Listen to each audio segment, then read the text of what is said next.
அங்க ஒரு பையன் எக்ஸாம் எழுத ஆரம்பிக்கிறான். அங்க அவங்க டீச்சர் ஆப்பிள் சாப்பிட்டு முடிக்கிறதுக்குள்ள எல்லாரும் எக்ஸாம் கம்ப்ளீட் பண்ண சொல்றாங்க. அதுவும் 100 கொஸ்டினையும் கம்ப்ளீட் பண்ணணும்னு சொல்றாங்க.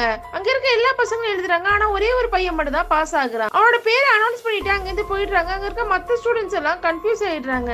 எப்படி இவன் மட்டும் பாஸ் ஆனா? அதுக்கப்புறம் அவன் அடுத்த லெவல் டெஸ்ட் எழுத போறான். அங்க ஒரு பொண்ணு பென்சிலை மழை தண்ணி போற ஒரு காவாயில போட்டுறான். உடனே அந்த பையன் டக்குனு யோசிச்சு அவன் கையில இருக்க பென்சில் ரெண்டா உடைச்சு அந்த பொண்ணு கிட்ட பாதி கொடுத்துட்டு போறான். அந்த பொண்ணு இதுக்காக கண்டிப்பா நான் உனக்கு ஹெல்ப் பண்ணுவேன்னு சொல்லிட்டு போறா. அங்க போய் எக்ஸாம் ரொம்ப டஃபா இருக்கு. புத்திசாலியா இருக்கு நம்ம பையனால கூட அதுக்கான ஆன்சரை கண்டுபிடிக்க முடியல.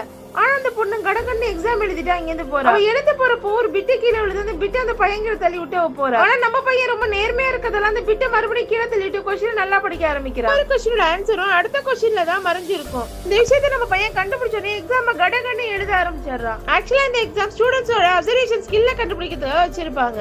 எப்போ போல நம்ம பையன் இந்த டெஸ்ட்லயும் பாஸ் ஆயிடுறான். அதுக்கப்புறம் அவன் அடுத்த லெவலுக்கு போறான். 3வது ரவுண்டுக்கு ஒரு 5 பசங்க மட்டும் குவாலிஃபை ஆகுறாங்க.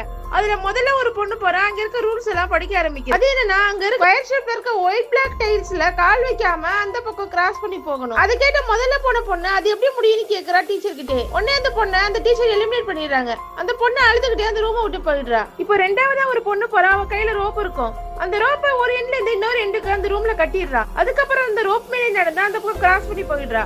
3வது ஒரு அத்லெட்டிக் ஸ்போர்ட்ஸ் பிளேயர் வரா. அவன் அங்க இருக்க எல்லோ லைன்ல மட்டும் ஜம்ப் பண்ணி அந்த ரூமை கிராஸ் பண்ணி போயிடுறான். 4வது ஒரு பையன் வரா. அவன் கையில இருக்க முட்டியும் கால் முட்டையும் யூஸ் பண்ணி தவழ்ந்தே அந்த பக்கம் கிராஸ் பண்ணி போயிடுறான். இப்ப கடைசியா நம்ம ஜீனியஸான பையன் வரா. ஒரு செகண்ட் இன்னும் எல்லா இடத்தையும் அப்சர்வ் பண்றான்.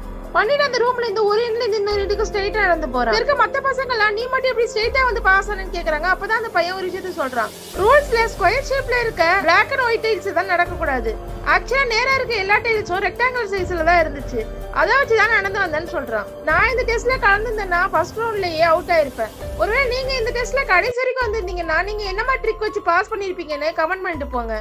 உங்களுக்கு இந்த வீடியோ பிடிச்சிருந்தா லைக் பண்ணுங்க, மறக்காம சப்ஸ்கிரைப் பண்ணுங்க.